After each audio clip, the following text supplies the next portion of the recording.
to share a story with you, and it's a story that I'm sure is going to speak right to your heart. And it goes like this.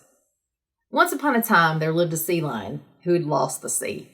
He lived in a country known as the Barren Lands, and it was high on a plateau far from any coast. It was a place so dry and dusty that it could only be called a desert.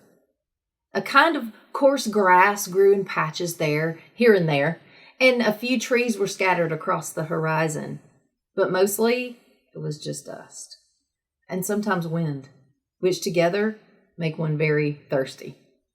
Of course, it must seem strange to you that such a beautiful creature should wind up in a desert at all.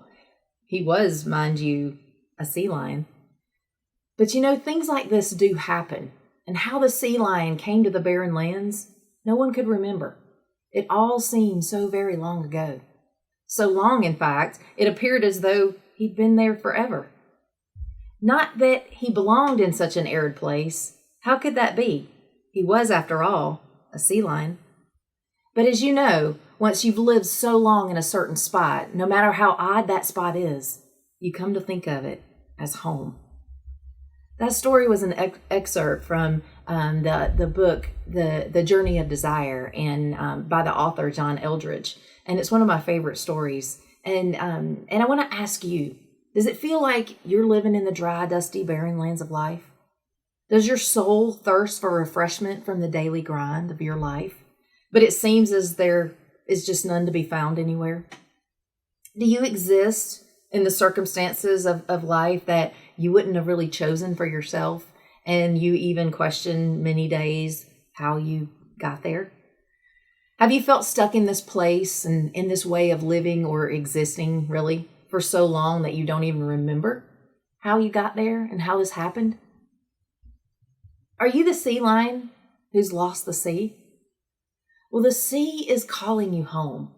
And if you're feeling lost or misdirected in your life, or if you feel like you've lost yourself in the duty, the obligation, the expectations, the overwhelm of life, and a life that's really not so fulfilling or life-giving at all, then it's time for a change. You don't have to continue in that way of existence. And you were never created to do that in the first place. So will you answer the call to come back home? Will you begin the journey back to yourself and back to the life that you were really intended to live? I want you to decide and take that first step today. And you can contact me if you need help at ConnieJ@arisecounselingandcoaching.com. And I'd love to help you find your way back home and to begin to soar in a life that you love.